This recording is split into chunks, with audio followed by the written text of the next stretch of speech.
ప్రజలకు రక్షణ కల్పించాల్సిన వారే వేధింపులకు పాల్పడితే ప్రజలు ఎవరికి చెప్పుకోవాలి, ఏమని చెప్పుకోవాలి? పరిస్థితుల దృష్ట్యా రైళ్లలో మహిళలు సుదూర ప్రాంతాలకు ఒంటరిగా ప్రయాణిస్తారు. అది పోలీసు వ్యవస్థ తమకు రక్షణగా ఉందనే ఓ నమ్మకంతో. కానీ కొందరు ఆ నమ్మకాన్ని వమ్ము చేస్తున్నారు. అందుకు ఉదాహరణే ఈ ఘటన.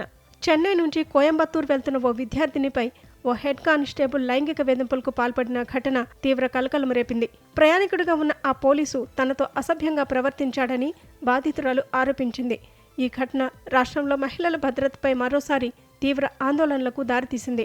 బాధిత విద్యార్థిని అత్యంత ధైర్యంగా ఆ పోలీసు దుశ్చర్యను తన మొబైల్ ఫోన్లో వీడియో తీసింది. రైలు ప్రయాణంలో ఉండగానే ఆ వీడియోను రైల్వే పోలీసు ఫోర్స్కు పంపింది. ఆమె ఫిర్యాదు, వీడియో ఆధారంగా పోలీసులు వెంటనే స్పందించారు. రైలు కాట్పడి జంక్షన్కు చేరుకోగానే నిందితుడైన పోలీసును అదుపులోకి తీసుకుని కేసు నమోదు చేశారు. ఈ ఘటనపై కోయంబత్తూరు నగర పోలీస్ శాఖ తీవ్రంగా స్పందించింది.